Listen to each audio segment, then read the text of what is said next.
આગળ તમે સેન્ટીમીટર નું માપ લેતા શીખ્યા? કઈ કઈ વસ્તુનું માપ લીધું તું ખબર છે? યાદ છે કોઈને? બોલો તો કઈ કઈ વસ્તુનું માપ લીધું તું આપણે? બરાબર.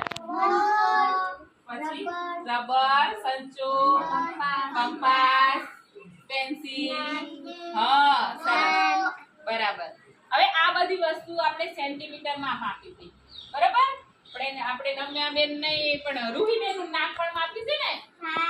હા. હવે આપણે મીટરમાં માપવાનું છે. 1 મીટર બરાબર 100 સેન્ટીમીટર થાય. કેટલા થાય? 100 સેન્ટીમીટર. હવે કઈ વસ્તુ 1 મીટર કરતા વધારે છે એ આપણે અંદાજ લગાવવો હોય તો પહેલા આપણે ખબર પડી જાય કે આટલી ઊંચાઈ હોય તો 1 મીટર થાય, આટલી પહોળાઈ હોય તો 1 મીટર થાય, એટલે 100 થી વધારે થાય એટલે આપણે સમજી લેવાનું કે 1 મીટર કરતા વધારે છે એટલો અંદાજ તમને આવે. તો આપણે નમ્યાબેનનું માપ લઈશું. ચલો.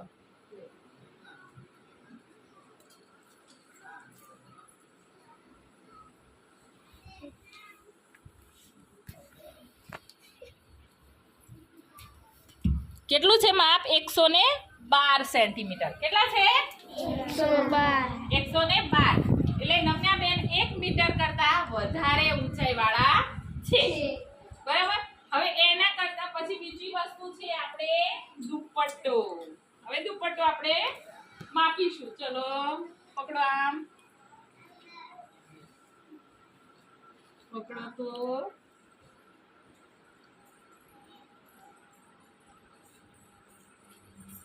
અહીંયા 100 સેન્ટીમીટર થાય છે. દેખાય છે? એટલે આ દુપટ્ટો મીટર કરતા વધારે છે એમ કહી શકાય ને? કહેવાય કે નહીં? હા. હવે એવી રીતે આપણે બુલેટિન બોર્ડ માપીશું. હવે બુલેટિન બોર્ડ પકડો તો.